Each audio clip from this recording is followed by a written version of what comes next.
আমাদের এদেশের মানুষগুলো একটা বাড়ি একটা গাড়ি করতে করতে বয়স হয়ে যায় প্রায় 50-60। তো ওই বয়সে বাড়ি থাকে গাড়ি থাকে কিন্তু ভিতরে কিন্তু ফুর্তি থাকে না। তো তারা জীবনটাকে উপভোগ করতে পারে না, এনজয় করতে পারে না।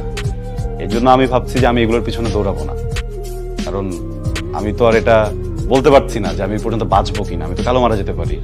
আমি বর্তমানে বাঁচি, আমি 3 বেলার জন্য যা কিছু প্রয়োজন হয় এতটুকু আমি জোগাড় করে নিই। এই কিন্তু একটা বেসিক রিকোয়ারমেন্ট তো প্রত্যেকটা মানুষেরই থাকে। আমি প্রশ্নের কাছে যেটা শুনলাম, তুমি জব করতে চাও না, বিজনেস করতে চাও না, তুমি কখনো জব বা বিজনেস কিছুই করবে না। বাবা অ্যাজ আ রাইটার কিন্তু ও অনেক পপুলার, মানে মানুষজন বলে একদিনও হুমায়ুন আহমেদের মতো বড় হবে।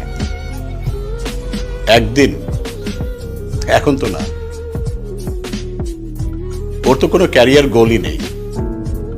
ও যে প্রফেশনটা বিলং করে এটা তো কোনো ফিউচার নেই, একটা বুলশিট প্রফেশন।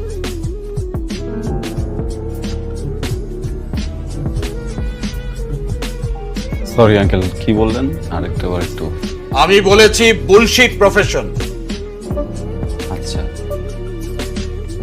মানে আপনার কাছে মনে হচ্ছে যে রাইটিং প্রফেশন বুলশিট। ভালো কোন প্রফেশন মনে হয় আপনার কাছে? হ্যাঁ, দুর্নীতি করা, ঘুষ খাওয়া। হ্যাঁ, শাট আপ! কি বলছো তুমি? আঙ্কেল চিৎকার করবেন না। আপনি আপনার বুকে হাত দিয়ে বলেন তো, এই যে আপনার বাড়িতে আপনি দামি সোফা রেখেছেন, আপনি যে লাইফস্টাইল মেনটেন করেন, আপনি যে স্যালারি পান ওটাতে যায়, ঘুষ খান না?